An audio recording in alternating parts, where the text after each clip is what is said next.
Good evening and welcome to the Nobody Asked Me Guy show. I'm your host, Melvin Lars, and today you're in for a treat. We have the one and only Mr. Donnie Little. Now, Donnie hails from Texas, a town called Dickinson, Texas, which is a bedroom community. I may even go so far as to identify it as being a village. And Donnie came through at a time when you had, and most of you have heard of Eric Dickerson and Craig James and the Pony Express and all these other guys coming out of colleges and that kind of thing, going to the NFL. Dunny played at Dickinson High School. He was a three-sport athlete, and he'll correct me if I get any one of them wrong, but I believe he was a baseball pitcher, if I remember correctly, Dunny. I know he played basketball, and he was certainly our star quarterback. And guys, give me a few minutes because I have to introduce this guy. He's a phenomenal young brother. And I was telling Dunny just recently, here I am coming out of college and thinking I'm God's gift to athletics. I just been cut from Houston Oilers, and I was coming to work in Dunny's hometown. And as I'm driving into town, on the water tower had home of the Fighting Gators. Now, I had already been warned that they hadn't won ball games in many, many, many years. And I told Dunny last night, I said, man, I have to be honest with you. When I'm coming in town, I'm going, hell, they ain't been fighting too many people, but see, I didn't know that I was going to meet Donnie Little. You understand what I'm saying? I came into this town as a rookie coach. I was not the head coach. I was an assistant coach. I was assisting with the freshman team as well. And I didn't do a whole lot of work coming in as a rookie. They always want you to pay your dues. So, but I got to know Donnie. I got to know his family really well. Donnie's baby brother, Lanny, was one of my mainstays. But the story on Donnie is simply this. This young man is a phenomenal athlete. And as I tell this young man all the time, there's only one first. Anybody can say, I came behind this person or my record was better than that person. And like I told him last night, there's no knock on VY. I think VY was an excellent quarterback. I know they love Brother Applewhite, all these guys, but I have not observed a better quarterback that's ever played at the University of Texas. And I've been watching the University of Texas play football as early as, I'm going to date myself here, guys, as early as 1964. I was 11 years old and I was watching the University of Texas. I haven't seen a quarterback yet that played as well as Dunny. So I just wanted to give you guys an intro so that you can understand the kind of things that we'll be sharing and talking with Dunny about. And so we want to introduce you at this time on the Nobody Asked Me Guy show, Mr. Donnie Little. Donnie, thank you for joining us, sir. Oh, proud to be here, buddy. But you know you're a little biased. Now, come on. You put me in tough territory with BY. Well, hey, man, listen. There's no shame in my game. I may admit, and I will admit, that I am biased, but I'm honestly biased because I've watched these guys, and I watched you through high school. I watched you through college. I watched you even when you played wide receiver in the Canadian League. And I am telling Donnie, as a man that, and I'm telling our audience as well, as a man that was in and out of professional camps myself, as a man that have scouted for several colleges and universities, I've not seen a better quarterback than Donnie Little. So I can appreciate your humility, Brother Donnie, but I just have to let the audience know who they're talking about. Now, Donnie, and we can hop right into this, man. If you can tell us a little bit, about your first desires to play football, and was it at quarterback? Correct. I didn't play high school football till my junior year in high school. And we had a coaching change, and a new coach came in, Teddy Gray, and he got all of us out of basketball class. And I was a baseball and basketball player. And the school morale was down. We just didn't have a lot of our athletes that went out and played football because they hadn't been winning in football. And then when they went out, if they went out and they wanted to play one position, they was put at another position. So it just kind of discouraged us of wanting to play until the new coach came. And when the new coach came, he said he's going to put his best athletes on the field. So if that meant one was at quarterback, that meant one was at quarterback. So that's kind of how I got introduced to high school football. And wow, Donnie, That's what I always need to know.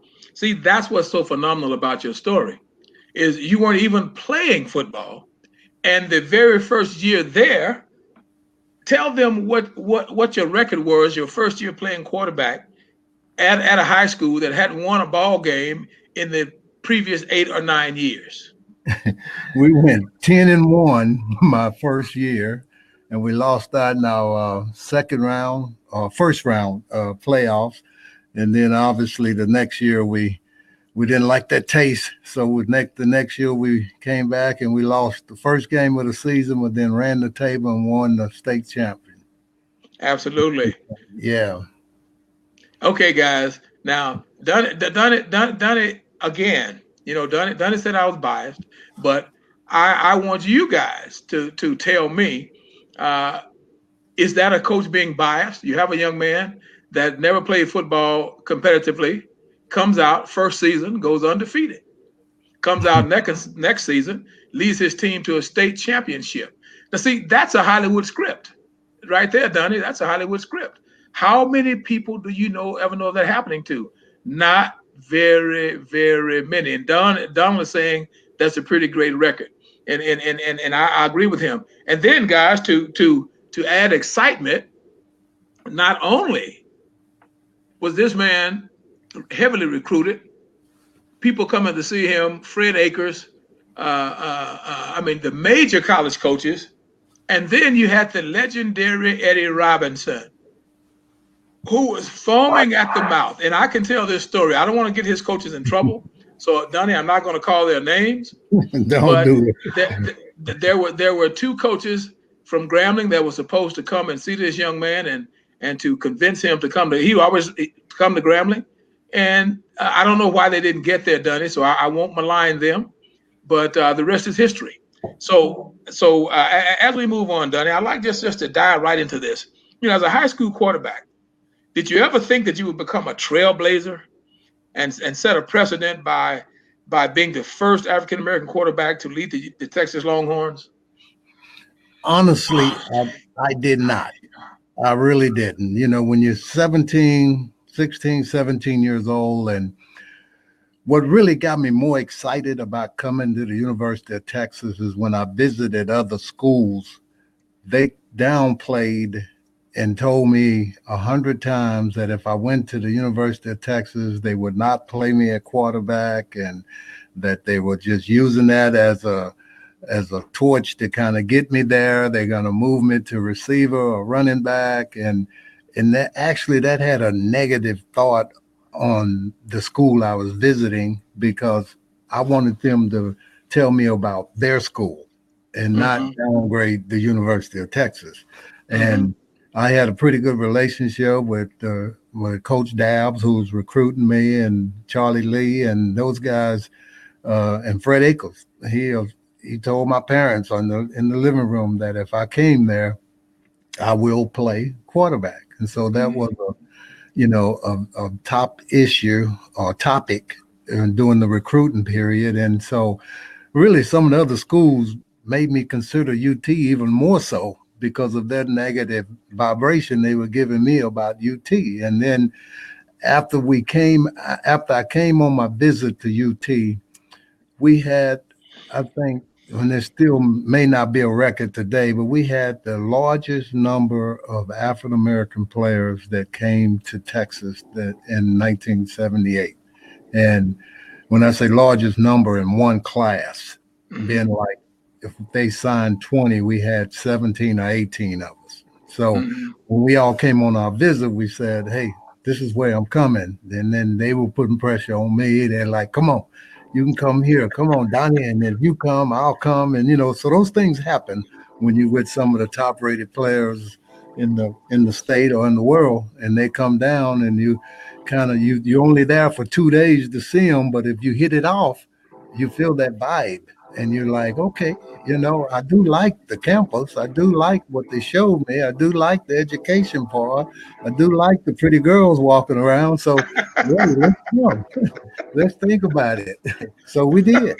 And now, having said that, I had no clue what I signed up for. I really did. I thought I'd just come in to, get a scholarship and be a student athlete and go play something that I have fun at. But Mm-hmm. when there was, as you alluded earlier, when it's a first and when there's a change, some people like change, some people don't. And so I had to mature a lot faster, probably than I wanted to. I couldn't be judgmental to black people, white people, or Hispanic people because when there's change, not everybody's going to gravitate to change. Some Mm-hmm. people want things to remain the same. You got to understand the history of the University of Texas. It's a very rich school, rich in tradition, rich in money, rich in a whole lot of things. And so I was telling my buddy that I kind of equate it to when I watched the movie Salmon, and Mm-hmm. they're walking across a bridge for human The rights, Pettis, civil yeah, rights, yes. and when you trying to do something different, it opened up some doors for the James Browns and the Vince Young. Wow. Wow, man. See, Don, again, I know the people that's listening will have to agree with me. Because what you did was phenomenal. I mean, and your story that you're telling needs to be told and shared with the world. And actually, it segues us into my next question here. When you decided to sign with Texas, were you aware of Texas's long-standing separatist issues with athletes of color? When you initially decided to sign, were you aware of that, of the fact that they usually didn't sign athletes of color, and especially at quarterback? No, I wasn't. I wasn't aware. Again, when you, when you're raised during a time where black and white wasn't as exposed as it was in earlier years or separate as it was in earlier years. And so when I came to school, I just thought, hey, I'm coming to a big university. I need to take advantage of getting this degree here. I need to take advantage of the exposure it's going to give me from my athlete's point of view. Um, I had no idea because of the color of my skin that this would set off a true bomb as far as some people loving it and some people disliking it. And but it all again, I would not trade the experience for anything in the world. It was it makes you mature. Is I rather in that old saying, people used to come up to me, oh, you're the black quarterback in Texas, and I'll just go, no, I'm just Donnie. I, you know, Right. I don't have to be black, white, blue, or green. I'm just Donnie. But it was an acceptance thing, and probably more than anything, the lesson that you have to grow up, mature, understand the perspective of it. You're just not there to play football, but you're there to open doors. You're there to, win people over, and some you will, some you won't. Mm. Wow, man, that's powerful. I mean, it leads me right into the next question. Now, I bring this up because you stepped into shark-infested waters, and you were talking to us about that now. Not only did you step into shark-infested waters, you became the starter, and at one point had the number one ranking in the country. I mean, I don't know how many athletes could have done that, but with the grace and style that you did it. So, regardless of race, creed, or color, share with us a little bit about that experience. And you already doing that. You're already doing that now. And I just wonder, when you were going through that, Donnie, did it have any adverse effect on you as far as choosing Texas? Did you ever have any maybe second thoughts about it? Well, yes, I did, but my dad told me once I start something, I got to finish it. Okay. And he said, "Are they throwing stones at you? Are they shooting guns at you?" I said, "No, Hmm. sir." And he said, "Well, words, we can defend those words. When you go out and do something good, throw a touchdown, same person that booed is going to be the same person to jump up and scream for you." So it Hmm. was, again, part of being adjusted and then thrown a curveball that, okay, this is no longer high school where, you're going to screw up, you're going to do something good, and nobody really cares. Well, now, Yeah. bigger field, bigger stadium, bigger picture. Everybody holds, especially, and I learned real quick, the quarterback and the coach are the two heroes when you win, and we're the two goats when you lose. And so what kept me going, though, was my teammates. And I think the ultimate compliment was some of my teammates on the team felt, whether it come from black or white guys, they said, if there was ever a person to be chosen to be the first, they liked the way I handled the situation. They liked the matureness of it. They liked that it didn't change me because I just felt like only on Saturdays that these people act like this. But I had no idea that this big money making school, again, some people love change, some people don't. Then I think the ultimate compliment came from a guy named Gail Sayers and Earl Campbell. I Okay. got to do a function with those two guys, and for Gail Sayers to bring to my attention, and here I am sitting with him and going, man, I have to admit, Mr. Sayers, when I watched the Brian Piccolo song, when I watched that movie, I've never seen a black man cry over a white man until my mom cried over JF Kennedy, right? When he Okay. got killed. And so I'm sitting in the house as this big, tough athlete and thinking that I don't supposed to be crying, can't let nobody see me cry. And all my older brothers was crying because it was that kind of movie. Yeah. And so for Yeah. Mr. Sales, when Gail Sales said to me, I've been following your career and you're a pioneer, young man, and I really like the way that you handling the situation.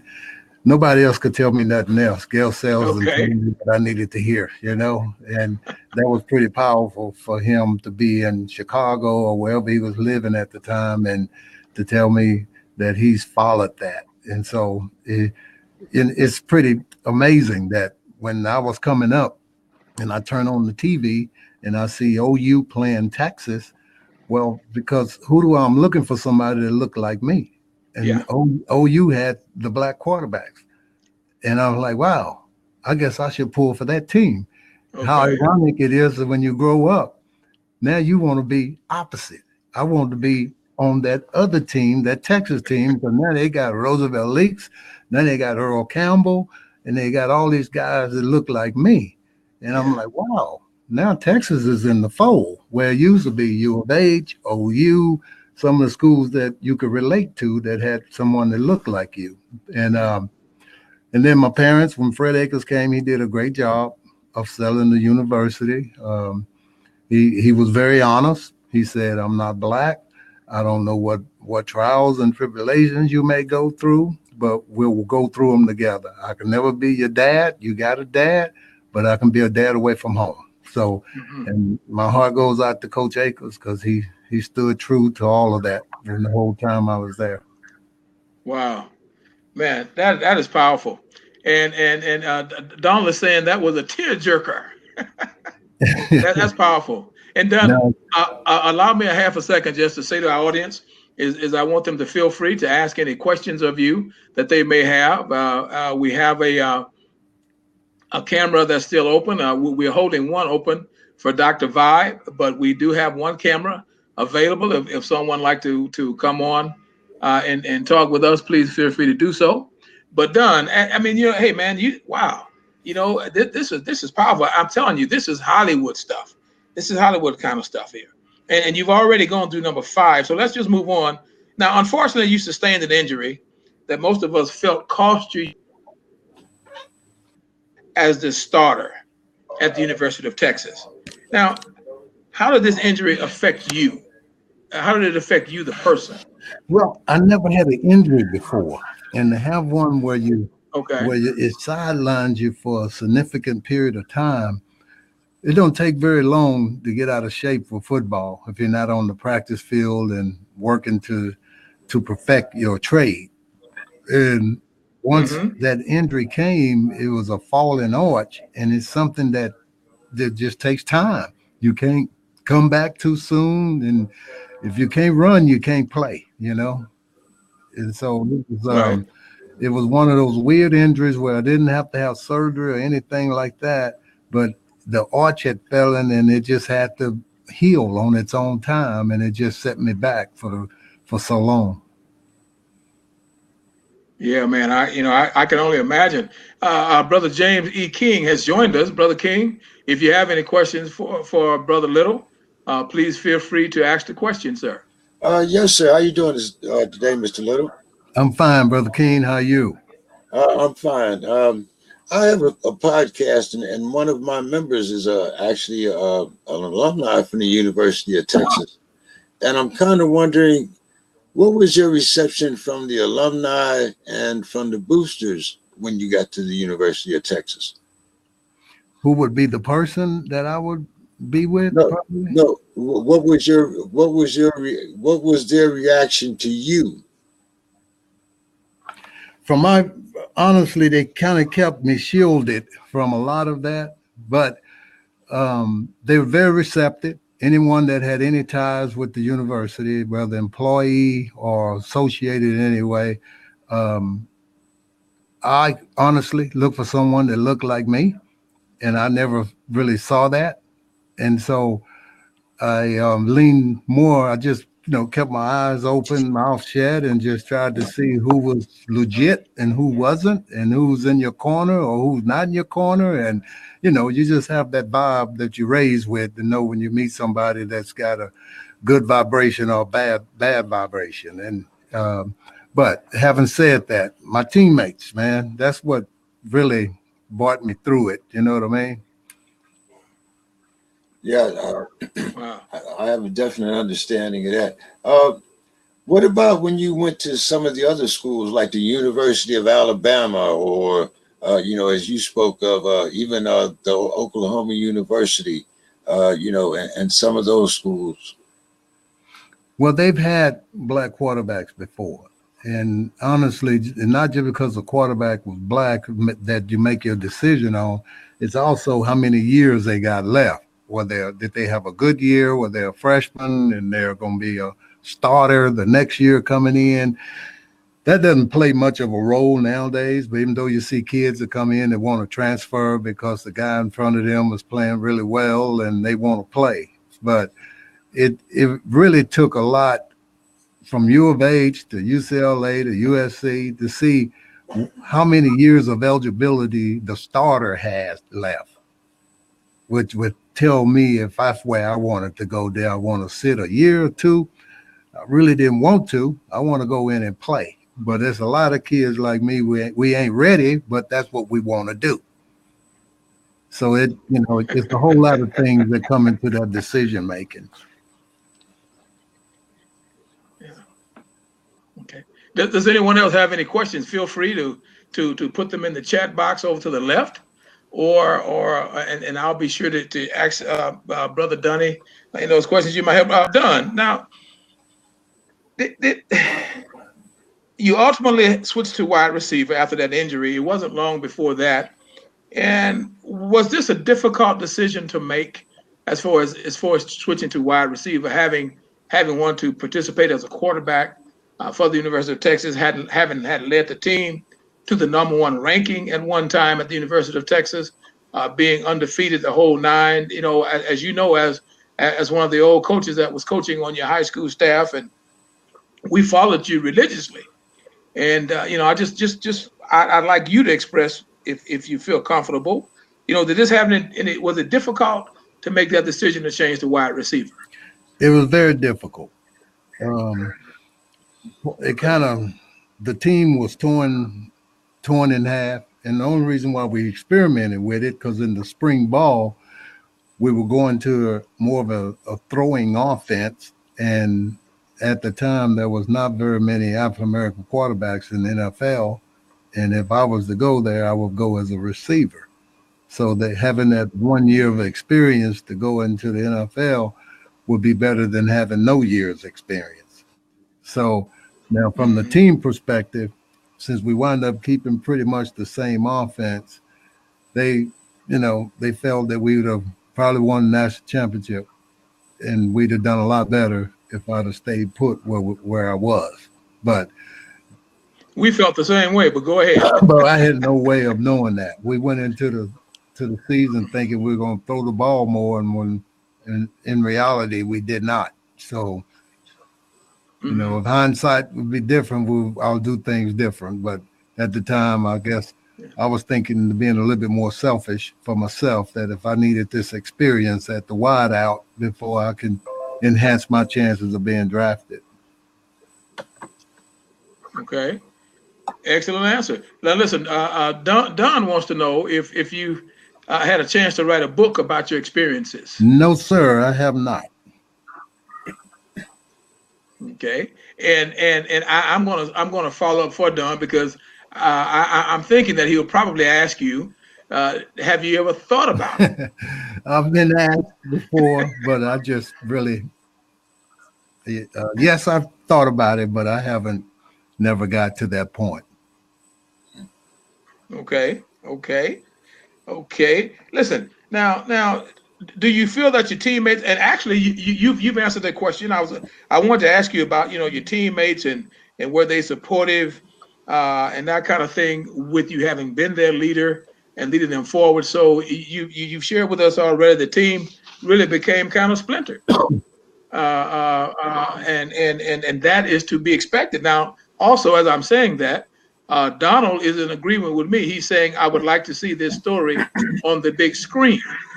And please allow me to say, even though I'm the host of this show, Donnie, and usually, we always allow, because that's what should happen, is the guest to do all of the talking. I just want to share with you is that I agree with the questions that are being asked, and this is a phenomenal story.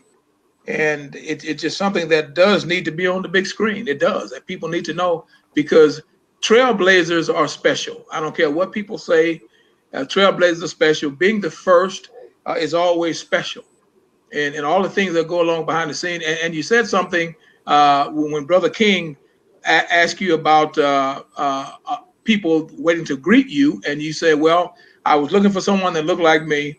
And they kind of kept me protected from a lot of others, a lot of the things. And that's what a lot of people don't understand and don't receive, is that is much more than getting on that football field. It's the life on campus, etc. So, hey, man, this is phenomenal.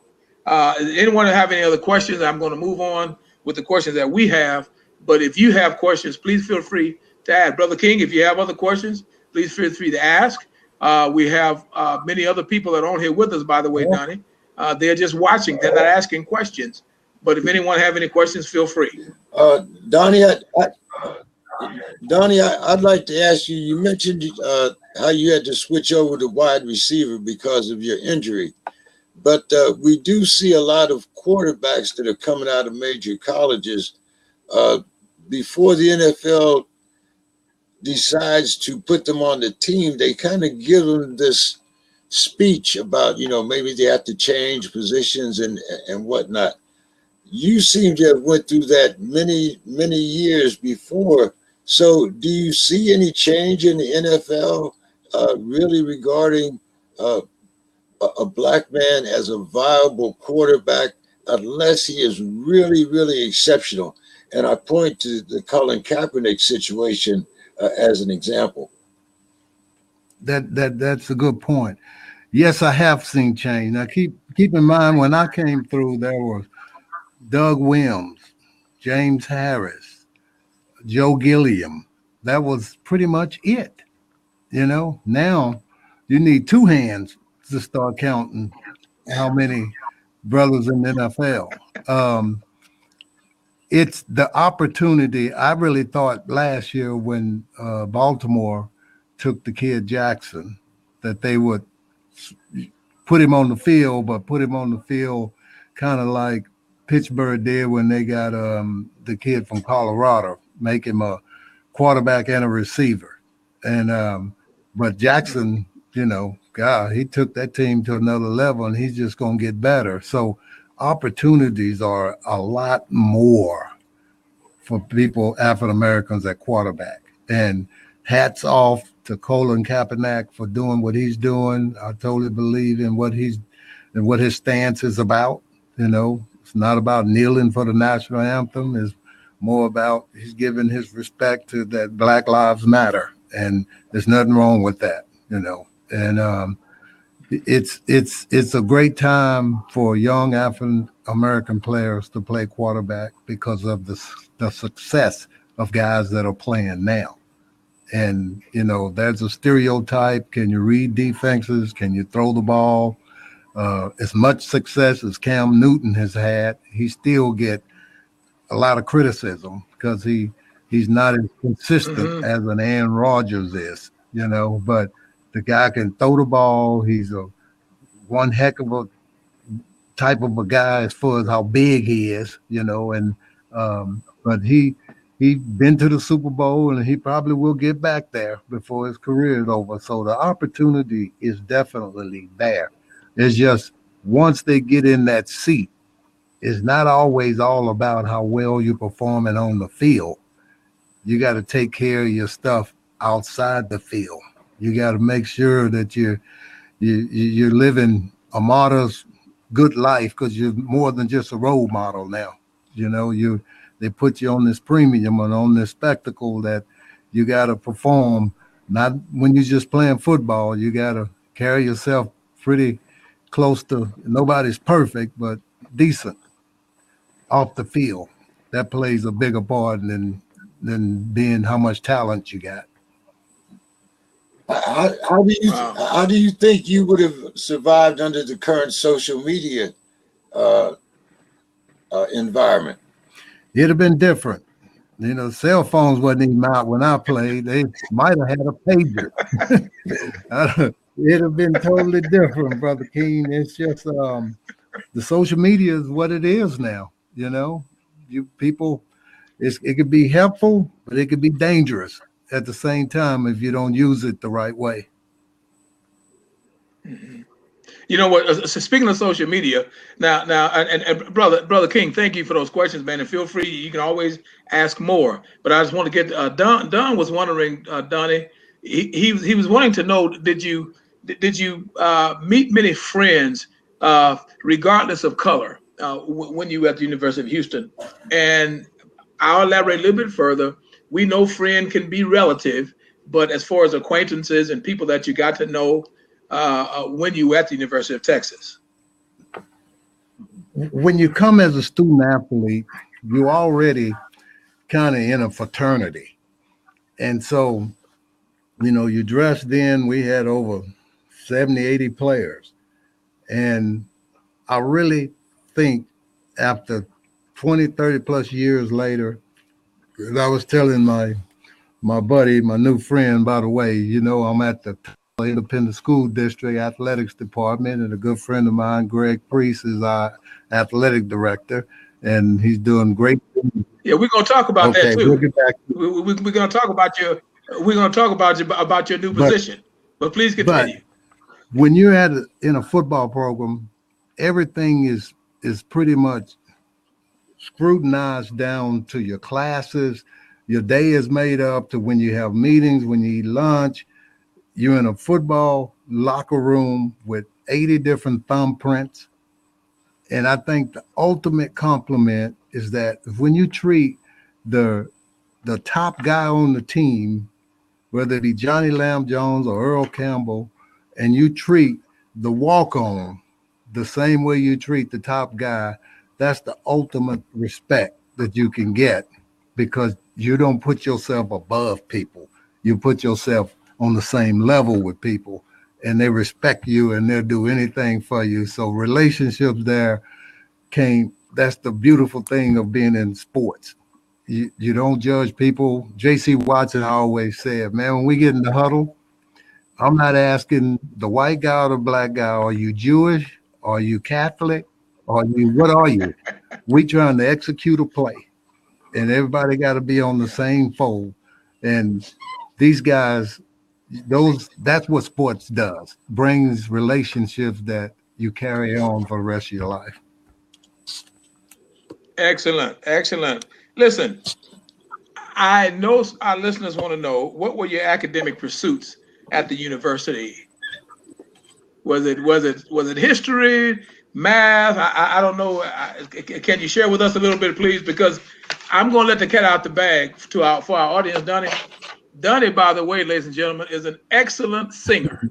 Now, I don't know if he still sings, but I know, man, he used to could he had some really good pipes at one time, and I know a lot of times when we all get older, sometimes we don't have those same pipes. So, Donnie, can you kind of share with us what your academic pursuits were when you were attending the University of Texas? Again, we were pretty footloose, and you had to be a young person that was already molded and grounded by your family before you come to college. It's totally different now. But back then, you had to do that, or you're going to put your scholarship in jeopardy if you didn't go to class. And it's one thing of Mhm. going to class. There's another thing while you're in class, you got to learn something, take some notes, and you still got to take the test. So it was a whole lot different back then than it is now. To me, it's harder because you didn't have the resources that you have now with the tutors, with everybody that build all kind of sophisticated training deals that you. There's no reason for a person to flunk now unless he just totally give up on school and don't try to get help. But coming out of the family I came out of, you couldn't leave home without being told this ain't gonna last forever. And don't be a stereotype. Don't go and say all you want to do is play professional sports or football, basketball, baseball. You better have something to fall back on. And so while you're there, you better start working on that education. So that again, that's instilled in you at an early age. And you hear a lot of Mhm. athletes say that, but one of my favorites is probably the guy at the St. Louis, the Arizona Cardinals, when the receiver that's about to retire. I can't think of his name right now. Yeah. Oh man. Larry Yeah, Number 11. Fitzgerald. I know you're talking yeah, about. Larry Yeah, Fitzgerald. Fitzgerald. You're right, brother yeah, King. and You're right, brother King. Fitzgerald. he's after all these years, he played in the NFL and he called his mom and said, "Mom, I'm good on that promise I did about 15 years ago." And he finally got that degree. And Yeah. that means a lot. And I tell young people when I talk to them today, if you look like me, don't be stereotyped. Don't Hmm. don't let them think that they're right when it comes to all you want to do is play sports and not get an education while you're doing it. And unfortunately, we still have some that fall in the cracks, but the majority Yeah. now comes from educated families and they understand the importance of it. Wow. Listen, Don is asking, what was your most memorable game and why during your tenure at the university? Well, he didn't say a high school or college, but I'm assuming that he's talking about the University of Texas. College. But okay, yeah, um, yeah, if I had to pick one, it would probably be the Texas OU game because okay, normally, Don, we go in with, a set of plays that we think will work against their defense. And you have to know how the makeup of the stadium is. From 150 round to the other 50 is OU, and the 150 the other way is all Texas. So we went in with the game plan of, depending on what the defense gives us, I would call two plays in the huddle. And when I went up to the line, however they were set up, I would call that play. Well, we were deep in OU territory, so none of my players could hear me. So OU just scored, and they were getting momentum, and I would call this play, and they'll run a different play, and we got no negative yardage. So right before halftime, and I went over to Coach Eggers and said, "Coach, I just got to call a play in the huddle, and we just got to go with it because they can't hear me." And he said, we're defeating ourselves. It's not what we practice all week. We got to stay to our game plan. And so in the huddle, this was nowhere in the scrapbook. In the huddle, OU runs a 5-2 defense. They had two linebackers. We had two running backs. I'll split the running backs out. They would flare out. I'll take 3 steps back like I'm going to throw the ball. And 13 carries and 121 yards later, we made up that play in the game. That was probably my favorite game.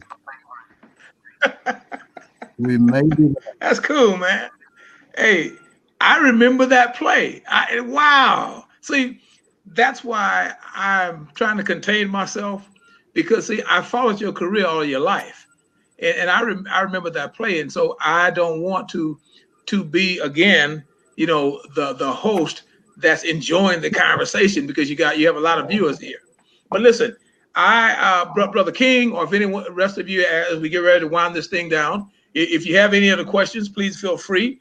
Because we will talk. Dunny has a new position now, and he's now working with young men in high school over in Tyler, Texas, which is the home of the Tyler Rose.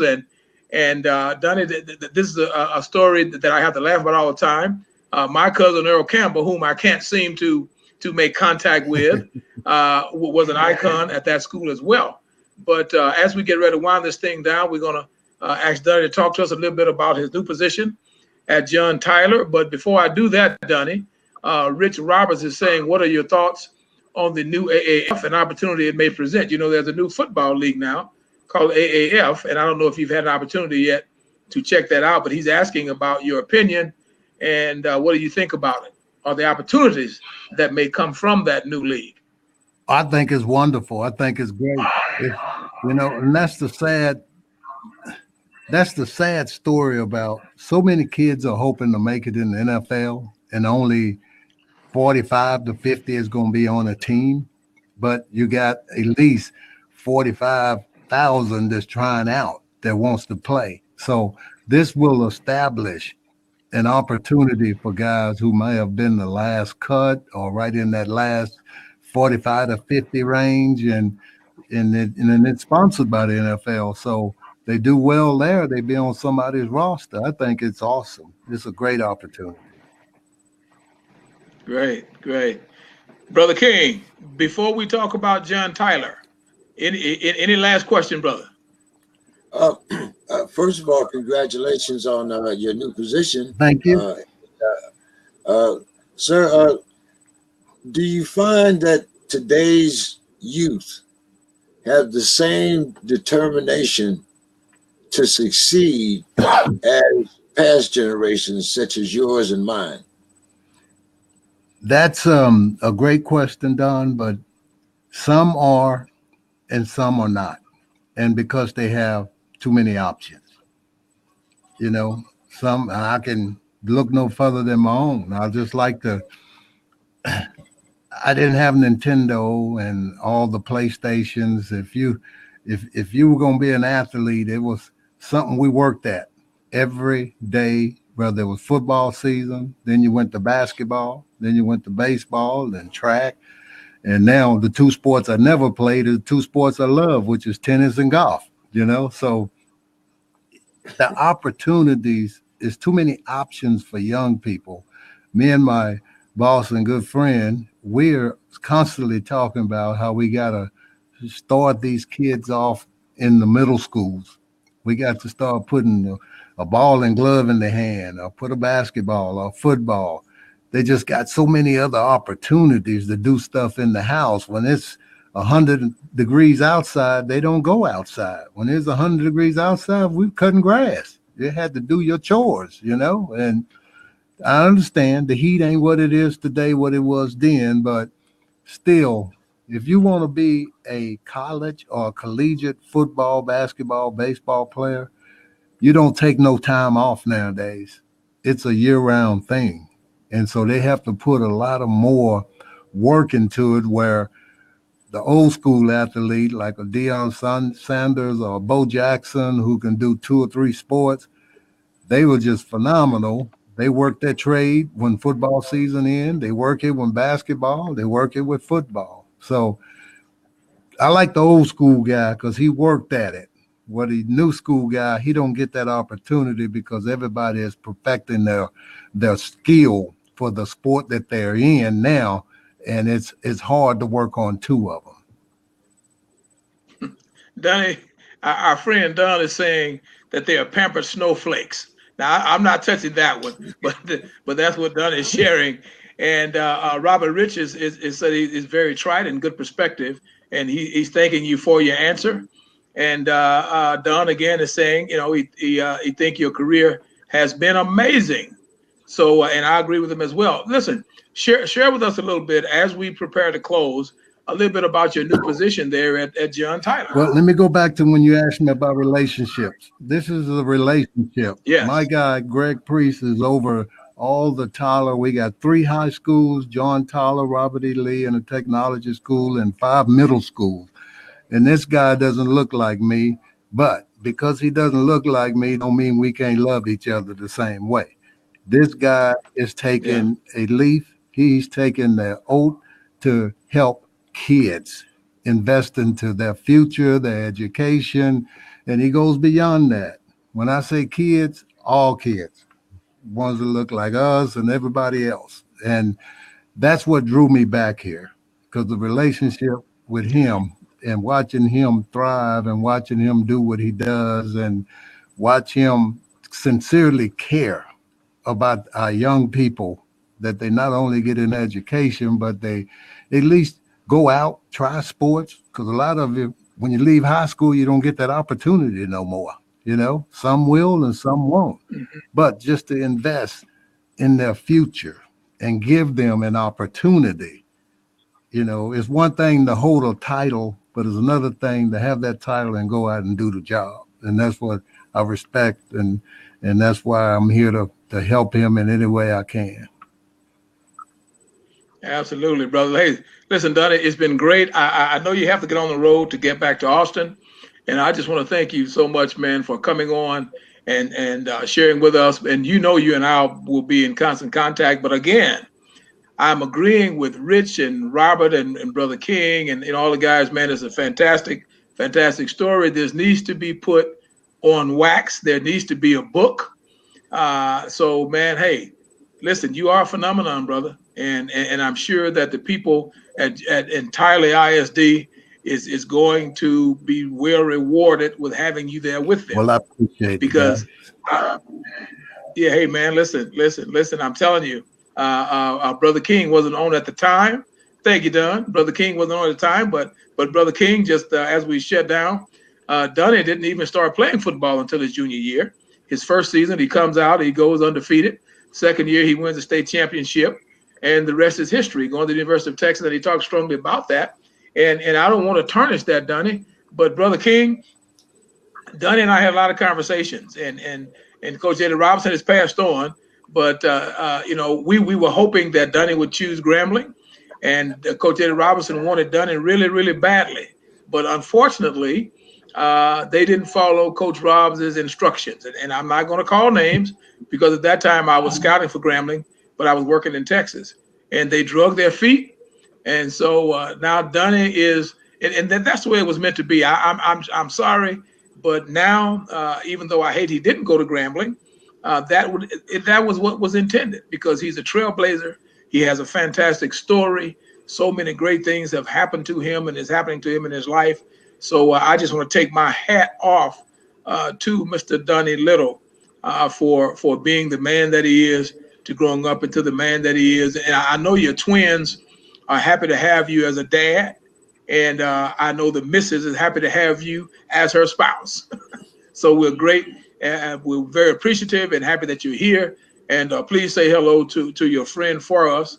And hopefully, Dunny, we can have you back again, man, and just kick it and talk about some more things as we start to get that Hollywood script together and get that book together. Absolutely. Now, if yes, sir, if someone was interested in contacting you, just to as I'm going to tell you, Dunny, I wouldn't be surprised if you got a call from Hollywood, brother. But if someone wanted to contact you, would you like to share some contact information? Well, you have mine, so you're more than welcome to Yes, dispose I of. do. You can, Okay, I'll do it. I can put it in the box over here. We have a box here that we usually put things in, and I will type it in there for them. And I know everything is, and I'm going to type that in right now as we're talking. And I just want you to know that I appreciate everything that that you did and you being here. Now we Tyler ISD. Okay, as you guys see in the chat box there, there's Donnie's best way to contact Donnie. There's his contact information. And again, this is the Nobody Asked Me Guy show. Allow me to apologize for Dr. Vibe. Dr. Vibe is in Toronto, Canada, and he got his time. I'm laughing at him because he got his time mixed up, and it's so he's going to be coming at 5 o'clock his time, and we'll already be done. But the next time around, maybe Dr. Vibe will get in. I'm the Nobody Asked Me Guy. You can contact me at www. As a matter of fact, I can put it in down here. You can always contact me at www.dyingonmyfeet.com. That's the easy way to contact me, www.dyingonmyfeet.com. Or dying is one T, is showing two T's, but it should be FEET. I'm sorry with my typing. Dying on my feet, FEET.com. That is my website. My email is the alphabet A, the word brighter like the sun, future, 91 at gmail.com. And you can contact me there. So Donnie, just keep in mind, as far as this book project, keep in mind, you know, I'm a writer and a poet. I just finished another book called Mothers and Their Men that'll be debuting Mother's Day this year. And so you might want to hook up with my publisher. So you just never know. But guys, it's been great. We want to thank Rich for being here with us, and Don, and all of our friends here, our brother King, Karma, and Frazier, and David Jaffe, and Rich Roberts, and Donald, and we had one of our friends that went in with us earlier, but she left. Two of them left actually. She's in the Netherlands, Donnie, and it's 4:52 here. So I think it's like 11, 12, 1 o'clock in the Netherlands. So we have an international audience that's listening. We want to thank each and every one of you, and we invite you back next week. Let me share this right quick, Donnie. Next week, Monday, as a matter of fact, we have Cartina Jackson. Now, Cartina Jackson is an actress. She's in her latest movie is called Hell on Earth as in Heaven. That'll be debuting on March 3rd. She's also a horror and fiction writer. So she'll be here with us on Monday. And then after that, we'll have Don Cincone. Don Cincone is an international artist. If you look up Don Cincone, you'll see that Don has worked in places literally all over the world. And after the NFL draft, we're going to have Doug Williams. He may be before the draft, but we're going to have Doug Williams, the first African-American quarterback to win a Super Bowl, who was a Grambling Knight himself. And then we have one of my former bosses, Dr. George McKenna. For those of you that are strong in education, the George McKenna story aired in 1986. Denzel Washington played the part of my boss. He teases me all the time. Nobody played my part because it wasn't about me. It was about him. I just worked for him. So if you've seen Lean on Me and Joe Clark, it was our version of Lean on Me and Joe Clark, but we were in Los Angeles, California. So and if you get the chance, look up Dr. George McKenna, and you can see a trailer. You can actually see the whole movie on the internet. And I had been cut from the Raiders, Donnie. That's how I got to work for Dr. McKenna. I've been cut from the Raiders. I was looking for a job. I ran into Dr. McKenna. I had no idea. Dr. Vibe, come on, Dr. Vibe. Dr. Vibe is saying he's sorry he was delayed, but I would like Donnie to have the opportunity, because Donnie has to get back to Austin, Texas. Yeah. But I would like Donnie to have the opportunity to see you, and at least for you to say hello to him, Dr. Vibe. So Donnie has been great. I know you got to get on the road, but I at least want to give you just a few seconds to say hello to Dr. Vibe and for him to say hello to you. Is that okay? Yes. Is that okay with you, Donnie? Yes, sir. Okay. Dr. Vibe, come on and join us and greetings. At least get to say hello. Greetings. How you doing, Dr. Vibe? I am to him that you had Dunny, I was favorite. telling you, Dunny, Dr. Vibe is big time. You know, Dr. Vibe got buddies at ESPN and places like that. You know, I don't have those privileges, Yeah, but Dr. Vibe does. So, Dr. Vibe, okay. I'm So quiet. It's all Melvin, you keep yours. quiet. I don't have pictures of Venus Serena when they were growing up either. Okay, good. That's true. Donnie, That's it is true. an honor and pleasure. Sorry for getting in late, but I have a very quick question for you. Yes, sir. What is your thoughts about today's African American athlete, especially when it comes to football? In perspective, as Compared for compared to when you were a college athlete to today, like they have a lot more, I guess. Well, they have a lot more opportunity. Let's put it that way. But what Mhm. when you were an athlete to see today's college football athlete? What do you smile about and what do you frown about? I smile about how incredibly talented they are. On that same note, I frowned about how chauvinistic they are. Um, they, there's a difference between the old school athlete working for it, and not that the new school kid doesn't work for it, but I don't think he worked as hard as the old school guy did, and so Yep. he feels, I guess, more. The old school guy was more determined to make it, and especially if Okay. you get a kid out the hood, want to make a better life for their parents, their family, they're determined. Right here in this town, Earl Campbell, I went to his and seen the house he built for his mom, and he was determined to get, make a better way for his parents. Where today we got more educated people in our family, better jobs. Some of them are not as hungry, and then some are hungry because they want to play that that next level. So you got two type of different athletes. A kid that I love is Vince Young, but Vince Young, Yeah. everybody loves him in Austin, but Vince got to love himself more than that everybody else love him. He got to, you know, football is over, and now it's time to Right. start carrying yourself in public with the same respect you carried yourself on that field. And we don't want to see our kids like him. We don't want our younger people to see him go from the highest mountain down to the lowest. We want him to gather himself up and dust himself back off and, bring his bad deeds to fruition and get rid of them and handle them and tackle them. And we still going to love him. But we don't want our younger people to say it's cool to do that, you know. So it's a two-part question, Dr. Bob, and it's a good one. It's just more young people feel more entitled, where the older person feel they really had to work hard. Can I get in one other quick question? Sure. Uh, Sure, brother. Go ahead. Donnie, if you weren't playing football, what would you be doing? What I'm doing now, either coaching or administrating.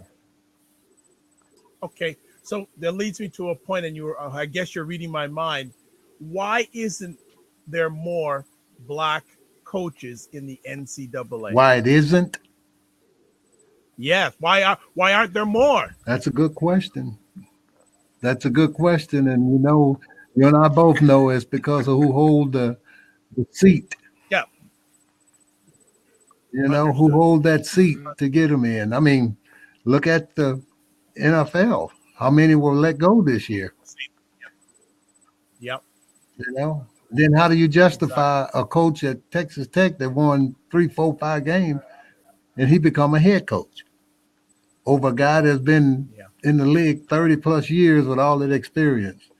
Because they looked at the success of the Los Angeles Rams and saw that here's an offensive minded coach. Oh, well, let's bring this guy in. He's an offensive minded coach. He had Pat Mahomes at Texas Tech and developed him. Maybe he can do the same for this quarterback at Arizona. Right, wrong, indifferent. Well, you bypass people that's been coaching in there that look like me and you over 30 years and have more yep. experience. One other quick one I'll ask you.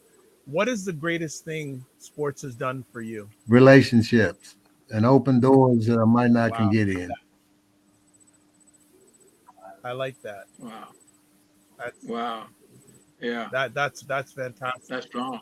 Like I've been blessed That's myself strong. to do a lot of coaching, and the thing for me, and I'm sure you can relate to this, is all the lessons that you learned on the field are no different than the ones you have to deal with That's in real true. life.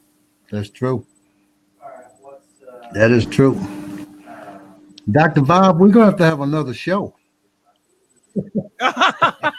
Yeah, we are. I, Yeah, we my are. apologies No, for we the delay today, understand. because I have a myriad of things that I'd like to have you share about, and just the things, as I say right now, you've been dropping knowledge bombs just in the few minutes that I've been on with you, and we want more. We want more, because I remember Yeah, we do. I remember being very, very young and watching some reels of you in the days of Texas and Frank Broyles. Yeah, in Arkansas. And Mm-hmm. because I'm more of an NCAA fan than an NFL fan. Gotcha. Awesome. Awesome. Yeah. And that's good. Well, Dr. Vibe, thank you very much. I did promise Donnie. I promised Donnie because he has to drive from Tyler back to Austin, No problem. and the weather is kind of cutting up in these southern regions. Yeah, but So it's I not did promise him snowing, that though. we'd be maybe 40, 45 minutes. It's not snowing. Okay. though. No, it's not snowing. Okay, so don't give me none of So this listen. cutting up weather. It's But not Dr. snowing, Bob, so they don't hush know how your to mouth. drive when the streets are wet.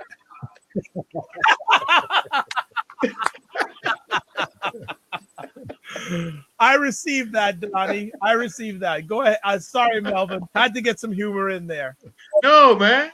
No. Listen, everybody that don't know, Dr. Vibe got me started in this process.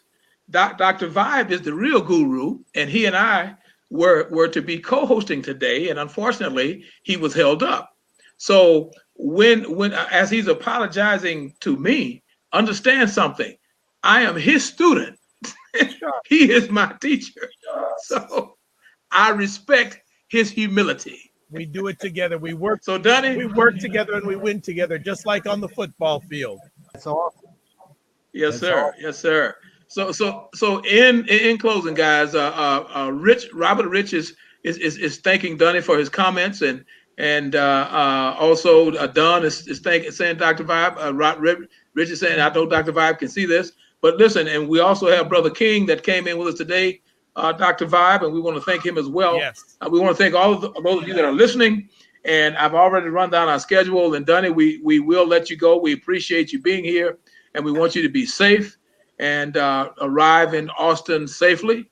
And we will have you back. I just want you to let us know when it's going to be more convenient for you, so that we can have you back and maybe talk about some things that we didn't get to All talk right, about guys. today. Good. You betcha. God bless. Okay. And listen. Maybe you can talk Earl in the coming on with you, I'll man. do my best. Okay. Take care, Thank you. guys. Take care.